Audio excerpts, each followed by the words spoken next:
for that give a voice melodiously singing for our Savior Lord Jesus Christ. And since it's already 11:09, I only have 10 minutes. Just give me a signal to wrap up because we only have up to 12 p.m.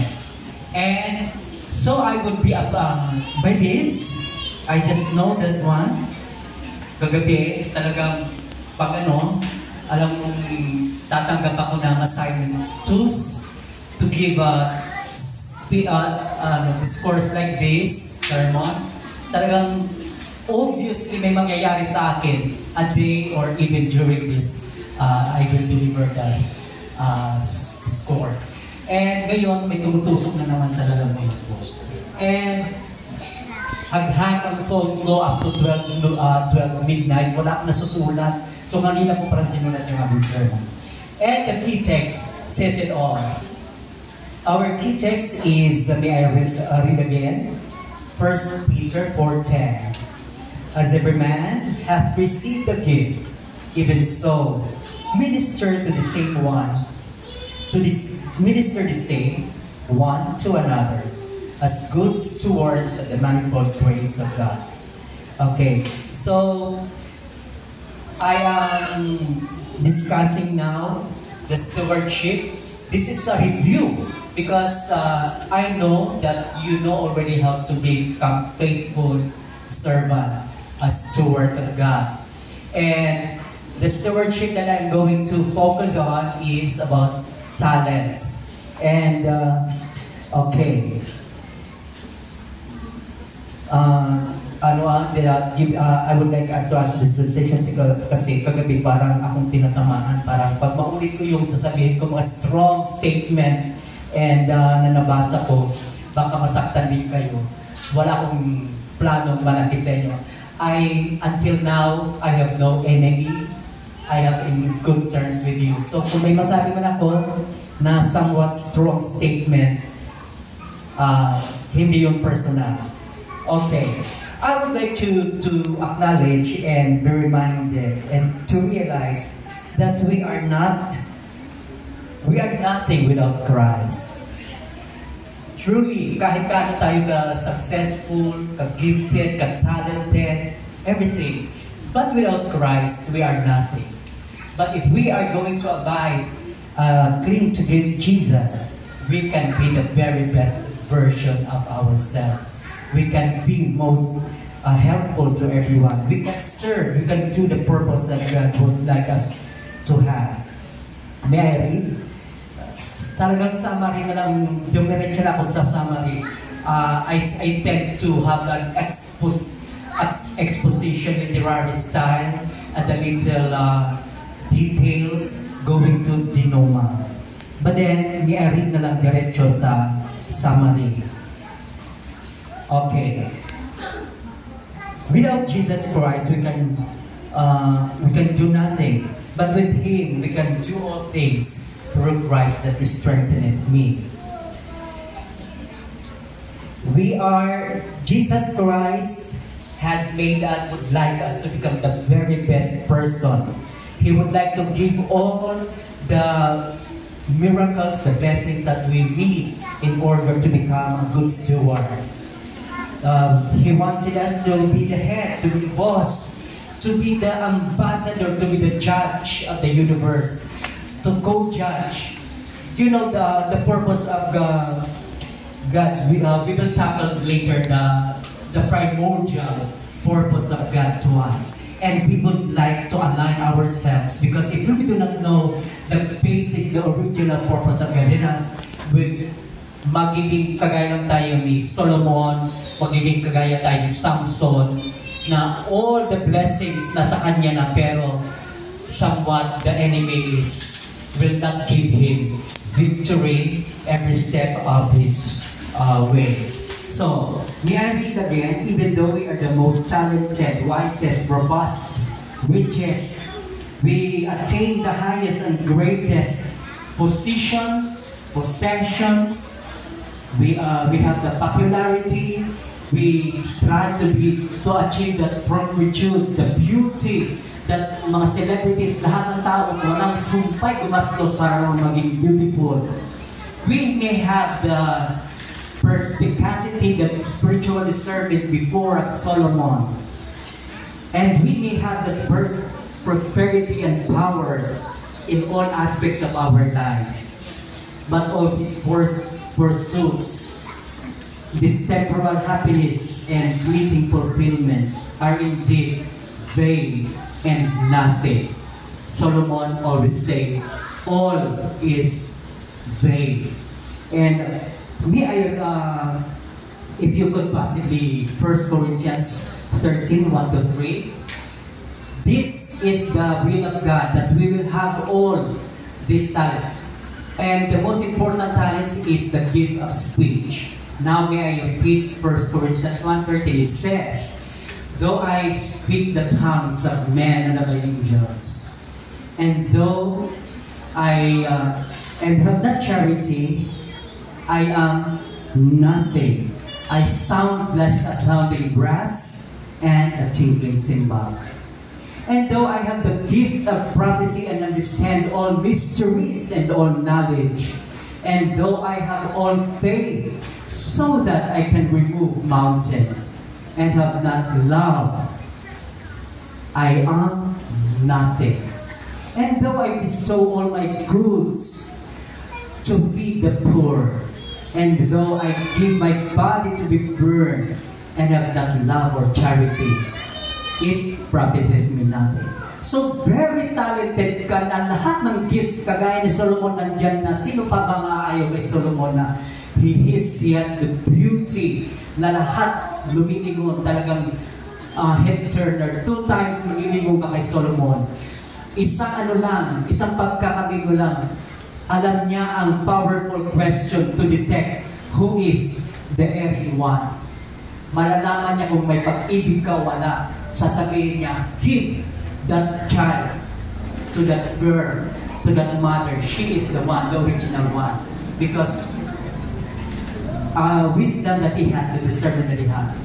Richest person, the highest position to be the greatest king of the kingdom of this world. So, what happened? Bakit hindi siya naging successful? All that the pursuit, the man that desire, nakuha na ni Solomon, ibinigay sa kanya.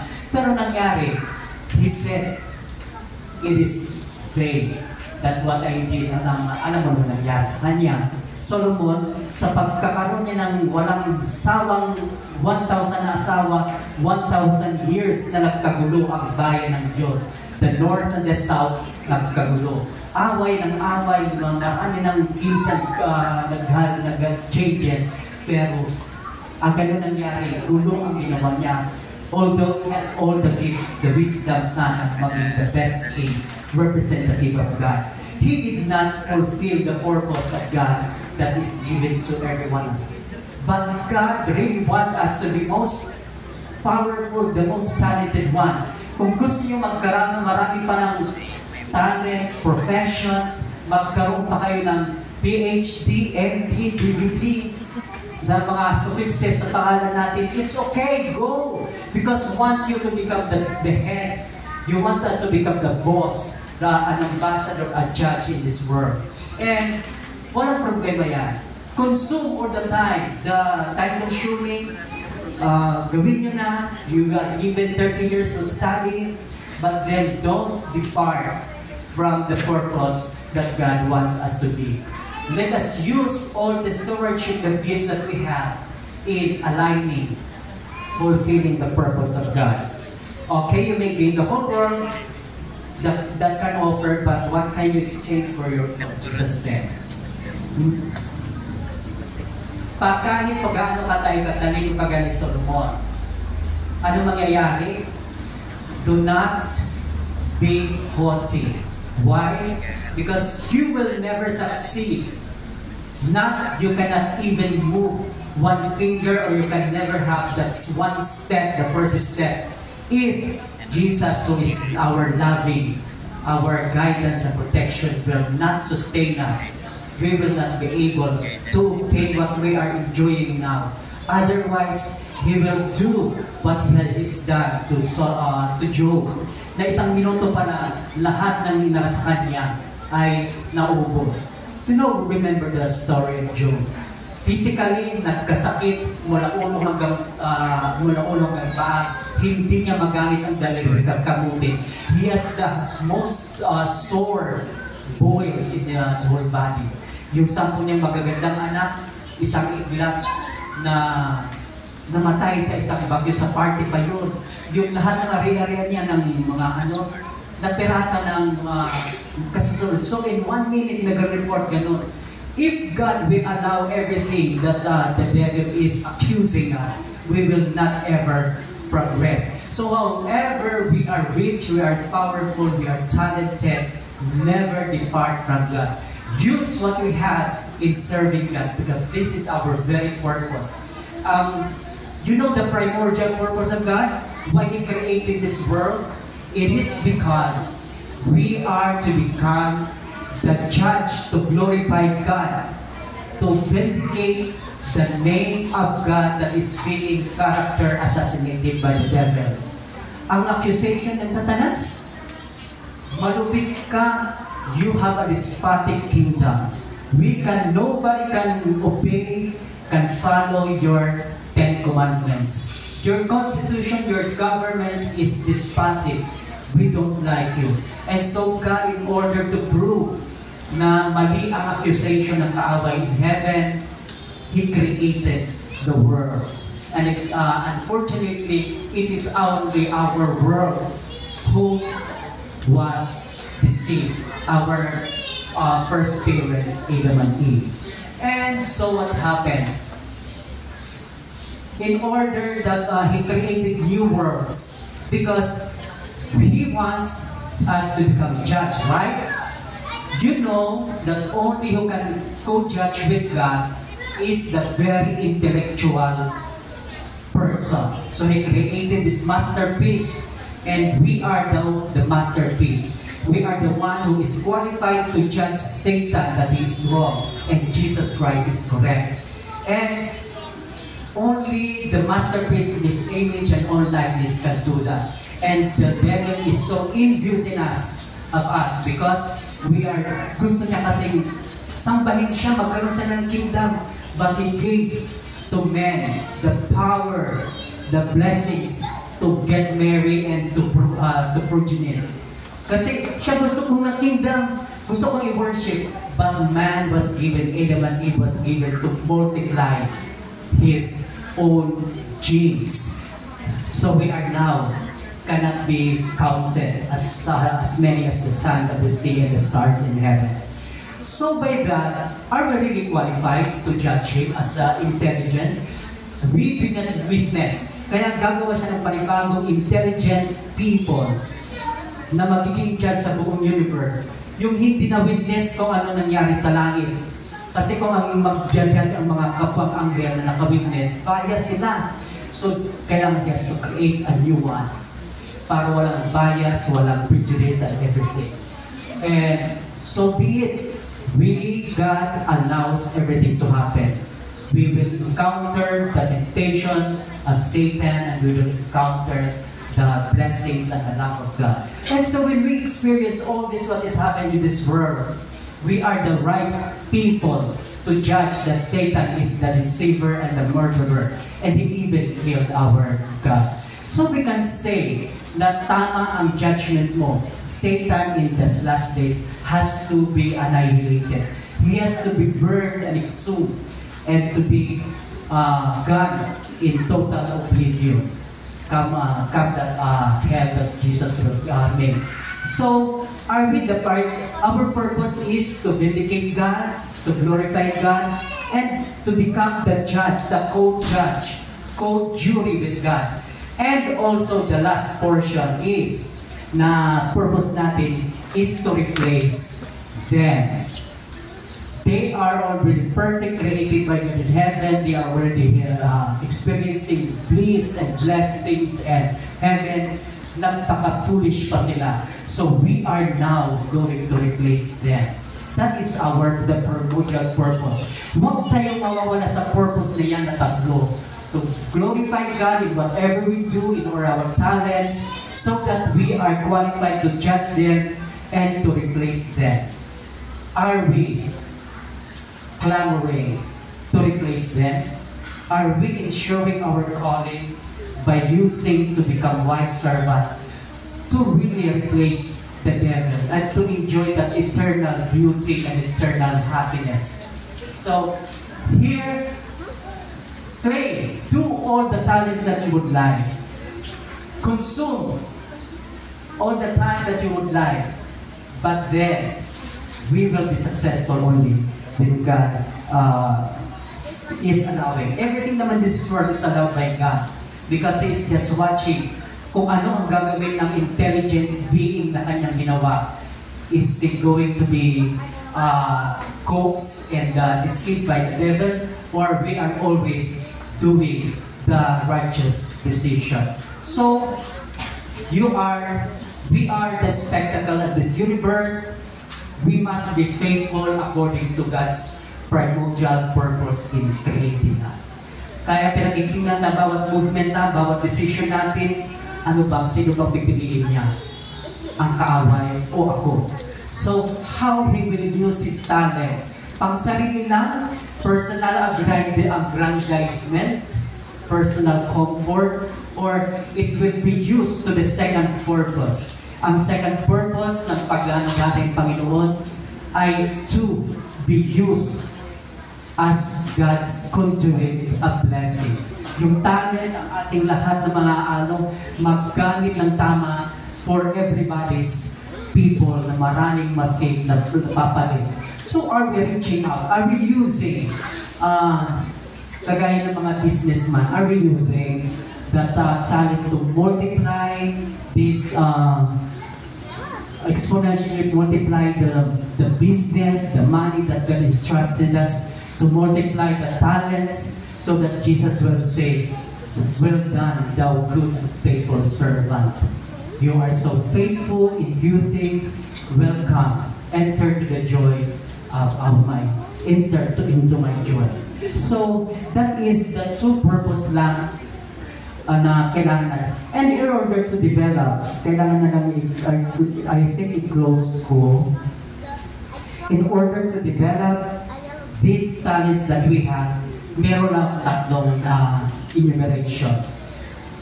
Whatever talents we would have, and whatever gifts and blessings we have, we should, first, ang importante sa soul salvation is study, be knowledgeable the Word of God. Kasi kung ang intelligent man tayo, lahat ng mysteries, lahat ng prophecies, sabi doon sa 1 Corinthians, pag hindi natin ginamit, lovingly used for the purpose of God, we are nothing. Alam niya lahat ng mysteries, lahat ng knowledge, may faith siya na malakas, na nakakapag-move ng mountain, pero walang love. It's not for the love of God and for the love of people. Useless. We are nothing. It profited us nothing. So, we have the 3 steps to develop this talent so that we can emulate the talent that Jesus, the method of Jesus, the Christ method alone. The 3 steps that I would like us to read. Self-study Scripture. Scripture self-study. Kasi kinakailangan natin makipag-usap. Sabihin natin ano bang mga talino ni Jesus na ginagawa. Lahat na lang ng controversial ginagawa kay Jesus. Ba't napapahiya talaga ang lahat? Paginoon, papakasalan ba ng pito yung babae na nabalong? Anong sasagot ni Jesus Christ? Ang galing, nakakalusot talaga. Magtatax ba sa kay Caesar? Ang galing niyang lumusot. Give to Caesar what is due and God to what is due. So ganun, pag-aaralan natin paano tayo sinave. Let us study well the arts and salvation, the arts and sciences of salvation. Ito ang pinaka-importanting talent na marunong tayo malaman. And in order to develop this talent, naka-inline tayo sa vineyard ng Panginoon, is we have to look for spiritual mentors, spiritual mentorship. Kinakailangan, sipatin nyo dito. Andyan mga pastors natin, mga elders ang gagaling. At may mga wisdom yan sa elder pag nag-solve ng problema, ang nagkakagulo ng mga walang wisdom ng mga kapatiran, solve ka agad. Wisdom, tama ang tamang kanyang sasabihin para na-reconcile. Andyan, ang daming tayo, tapos the third how to develop is practice. Practice makes perfect and expert or master of what we do. So whatever we do, let us, this is straight study, and then mga pastors natin, kung hindi tayo pili kung sino-sino lang. So that is, and therefore, brethren, I would like to encourage you kung sino bang mga gustong talaga maka-inline consistently and intentionally na tayo ay talagang hindi magdidibig sa purpose ng Panginoon. And let us continue, have a quality time study with Jesus as God's Word. And also, let us have a very, kahit sa YouTube, hanapin ka lang the best mga spiritual pastors natin na mga international. Randy Skid, The Bachelor, yan ang piliin nyo, hindi ka basta-basta kung sino pinapanood, wala kayong matututunan doon. And everything. So, with that, I would like to praise God that until now, we are perfect. Wala, 98% sa atin, okay, ang gift, walang sakit, alive and kicking, matalino na, may sharp, at saka pa rin ang mind. I-alay na lang natin. So, ang spiritual gifts, let us clamor for that, which is in 1 Corinthians 12.